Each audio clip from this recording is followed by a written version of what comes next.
La fluorescence des diamants est un critère assez méconnu qui consiste à mesurer en fait la réaction naturelle des diamants aux ondes ultraviolets de courte portée.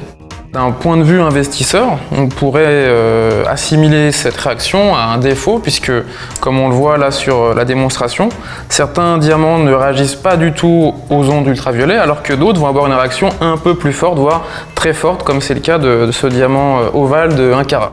Dans les années 80-90, cette notion de diamant blanc-bleu, donc qui changeait de couleur aux ondes ultraviolets, était vraiment très recherchée. Et alors, ce sont ces pierres-là qui avaient le plus de valeur. On va dire qu'aujourd'hui, c'est un critère assez personnel qui finalement va correspondre à l'envie de certaines personnes de porter un diamant sur une parure, sur une paire de boucles d'oreilles ou une bague de fiançailles. Donc un diamant qui, dans certaines conditions d'éclairage, va réagir aux ondes ultraviolets. Il y a même certains grands joailliers de la place Vendôme qui réalisent des parures qui vont justement réagir de différentes couleurs de fluorescence afin que ces parures, lors de défilés ou lors de sorties, en boîte de nuit par exemple, ces parures changent de couleur.